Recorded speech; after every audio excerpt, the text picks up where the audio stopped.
Kematian seorang kanak-kanak berusia 15 bulan pada Februari 2022 cukup mendukacitakan buat keluarga malah rakyat Malaysia. Bayi malang itu didakwa mati terjerut kain buaian sewaktu sedang tidur bersama dua kanak-kanak lain. Namun, terdapat beberapa kejanggalan pada kesan jerutan di leher mangsa. Apakah yang sebenarnya berlaku kepada bayi malang ini?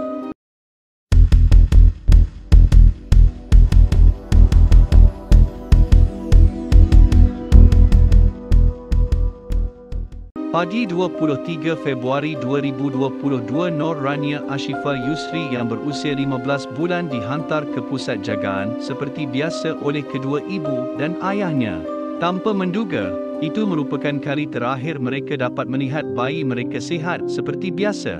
Bayi yang mesra disapa dengan Shifa ditemui tidak sedarkan diri di sebuah pusat jagaan kanak-kanak di Taman Nusari Aman 2, Bandar Seri Sendayan, Negeri Sembilan. Bayi Shifa telah dijumpai dalam keadaan tidak sedarkan diri di bilik kedua rumah pengasuh di mana bahagian leher dan kepalanya telah terkeluar daripada buaian dan tergantung pada kain buaian manakala badannya masih berada dalam buai. Sebelum kejadian malang itu berlaku, bayi Shifa diberikan susu pada pukul 12.30 tengah hari dan telah ditidurkan dalam buaian di sebuah bilik bersama dua kanak-kanak lain. Selepas itu pengasuh telah keluar dari bilik pada pukul 2 petang untuk tujuan tugasan lain. Kemudiannya pada 3 petang pengasuh telah masuk semula ke bilik dan mendapati bayi itu dalam keadaan kepala tersangkut pada kain buaian. Pengasuh terus mengambil bayi itu dari buaian dan memberikan bantuan pernafasan. Tetapi dia gagal bernafas semula dan terus membawanya ke klinik kesihatan Sendayan pada pukul 3.45 petang sebelum disahkan meninggal dunia pada pukul 4.30 petang oleh doktor yang bertugas di klinik kesihatan Sendayan selepas pengasuhnya mendapati dia gagal bernafas. Hasil bedah siasat di Jabatan Perubatan Forensik Hospital Tuanku Jaafar Seremban, punca kematian adalah disebabkan tekanan di leher.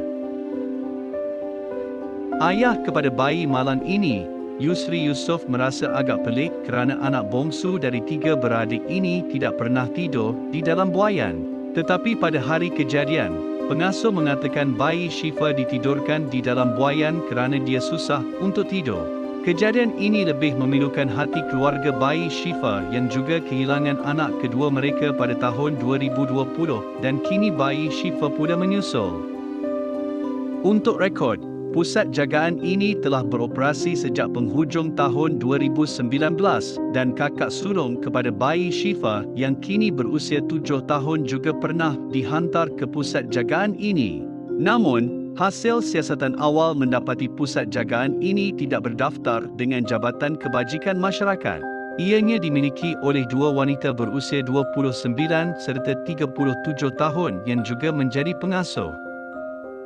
Pihak polis telah membuka kertas siasatan di bawah Akta Seksyen 31-1, Akta Kanak-kanak 2001 yang membawa hukuman maksimum penjara 20 tahun atau denda RM50,000 atau kedua-duanya sekali. Seramai 18 individu sudah dipanggil untuk dirakam percakapan bagi membantu siasatan. Pihak polis juga menyatakan yang kertas siasatan telah lengkap pada pertengahan Mac 2022. Namun, belum ada tangkapan ataupun pendakwaan dilakukan bersangkut dengan kes ini. Beberapa keping gambar yang memaparkan kecederaan yang dialami bayi Shifa telah tersebar di internet dan keraguan mula timbul tentang apa sebenarnya yang menjerut leher bayi itu. Adakah kain buaian seperti yang didakwa oleh pengasuh ataupun benda lain seperti wayar atau kabel? Yusri Yusof berkata dia ingin mendapatkan jawapan yang sebenar dan keadilan buat bayinya. Menurut bapa bayi malang ini lagi, dia ada meminta pendapat beberapa pakar forensik dari luar negara yang memberi pendapat kesan jerutan itu lebih mirip kepada hasil jerutan yang disebabkan oleh kabel atau wayar kerana bentuknya yang lurus dan kecil. Satu laporan polis dibuat di Ibu Pejabat Polis Sentul Kuala Lumpur pada 28 Mac 2022 meminta pihak polis menjalankan siasatan lebih terperinci terhadap kes ini. Ini kerana pandangan pakar forensik berdasarkan gambar dan cerita pengasuh sangat berbeza. Selain itu agak pelik kerana tiada tangkapan atau reman dibuat ke atas kedua-dua pengasuh walaupun kes ini melibatkan kematian. Dalam laporan polis itu juga, pihak keluarga bayi malang menuntut penjelasan yang lebih jelas bagaimana kemalangan ini boleh berlaku dan juga barang bukti seperti buaian yang meragut nyawa bayi mereka itu sendiri. Semoga kes kematian bayi Syifa ini dapat dirungkai dan hasil siasatan dapat memberikan kita jawapan sebenar apa yang telah berlaku kepada bayi malang ini. Semoga ahli keluarga bayi ini diberikan kekuatan menghadapi dugaan ini. Terima kasih Detektif Jejak ucapkan kerana telah menonton video ini. Semoga kita berjumpa lagi di video yang akan datang.